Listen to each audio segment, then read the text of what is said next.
भगवान श्री कृष्ण कहते हैं, कितना भी बड़ा दुखों का पहाड़ टूट पड़े घबराना नहीं चाहिए। अगर आप भी भगवान श्री कृष्ण को दिल से मानते हैं तो वीडियो को लाइक और चैनल को सब्सक्राइब करके जब तुम्हारी बुद्धि मोह या अज्ञान रूप पाप को छोड़ देगी तब सुनने योग्य और सुने हुए विषयों में तुम्हें वैराग्य प्राप्त होगा, अर्थात वे विषय तुम्हारे सामने निरर्थक हो जाएंगे। जिस शब्द का उपयोग करते हैं कृष्ण, वो है निर्वेद। तुम निर्वेद हो जाओगे अर्जुन। तुम्हारे मन से मोह और अज्ञान जब हटेगा तो जितनी सुनी सुनाई बातें हैं इनके पाश से तुम मुक्त हो जाओगे। पिछले कुछ श्लोकों में भी कृष्ण कह रहे हैं कि वेदों में जो कामनामूलक कर्म हैं, जो व्यक्ति उन्हीं के प्रति ज्यादा प्रशंसा और आतुरता रखता है उस व्यक्ति को कभी ज्ञान नहीं प्राप्त हो पाता। यहाँ भी निर्वेद होने के लिए कह रहे हैं। कर्मकांड है वेदों का, जिससे मुक्त होने के लिए प्रेरित कर रहे हैं अर्जुन को, क्योंकि कर्म तो सारे ही बंधनों का कारण बनते हैं। कर्म से आशय है साधारण सकाम कर्म। भूलेंगे नहीं कि अभी अर्जुन को निष्काम कर्मयोग में दीक्षित किया जा रहा है। अब अर्जुन को सिखाना है निष्काम कर्मयोग, लेकिन अर्जुन के मन में पाप पुण्य की अवधारणा गहराई से बैठी हुई है। वो अवधारणा कहां से आ रही है?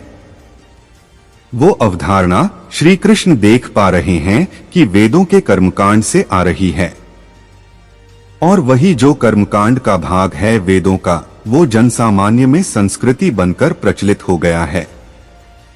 उसी सांस्कृतिक नैतिकता ने अर्जुन को यहाँ पर बांध रखा है। क्या कहता है वेदों का सकाम भाग? कहता है ऐसे कर्म करोगे तो पुण्य मिलेगा और वैसे कर्म करोगे तो पाप होगा, और जो कर्म करके तुम्हें पुण्य मिलेगा उनकी पराकाष्ठा होगी स्वर्ग का सुख लाभ, मोक्ष नहीं, मुक्ति नहीं, सुख। कर्मकांड कहता है जैसा कि हम तुमको बता रहे हैं, पुण्य बहुत करोगे, यज्ञ करोगे, दान दक्षिणा करोगे या इस तरह के आचरण का या इस तरह की मर्यादा का पालन करोगे, इस प्रकार के संस्कारों पर चलोगे तो तुमको सुख खूब मिलेगा, तुमको स्वर्गतुल्य सुख का लाभ होगा। और इसके विपरीत किया तुमने, जो मर्यादाएं, जो आचरण हम बता रहे हैं उनका उल्लंघन किया, वर्जनाएं तोड़ी, जो नीति हम तुम्हारे सामने रख रहे हैं उस पर नहीं चले तो तुम्हें पाप लगेगा। ये दोनों ही बातें मन को भविष्य में ढकेल रही हैं। ये दोनों ही बातें निष्काम कर्म से दूर खींच रही हैं मन को। आप अच्छा भी कर रहे हो तो इसलिए कि उससे कुछ मिल जाए, आप बुरा करने से बच रहे हो तो इसलिए कि उससे कुछ बुरा मिल सकता है।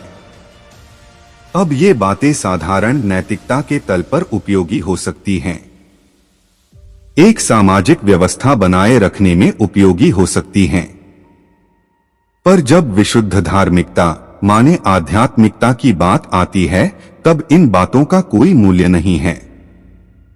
इसीलिए बार बार श्री कृष्ण अर्जुन को कर्मकांड से मुक्त कराने की कोशिश कर रहे हैं, अर्जुन को ज्ञान की तरफ भेज रहे हैं। और इन दोनों बातों में देखिए बहुत अंतर है। कहने को ये दोनों ही चीजें वेदों में ही उल्लेखित हैं, कर्मकांड भी और ज्ञान मार्ग भी, लेकिन इन दोनों में अंतर जमीन और आसमान का है। सिर्फ इसलिए कि ये दोनों ही वेदों के अंतर्गत आते हैं, इनको हम एक नहीं मान सकते। इनमें बहुत कम है जो साझा है।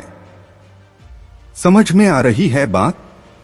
और जो थोड़ी खतरे की बात है वो ये है कि वेदों का 80-90% अंश यदि हम श्लोकों की संख्या गिने तो किसको समर्पित है? कर्मकांड को समर्पित है। और इसका परिणाम ये हुआ है कि जनसामान्य में धारणा ये बन गई है कि वेद का मतलब ही है कर्मकांड।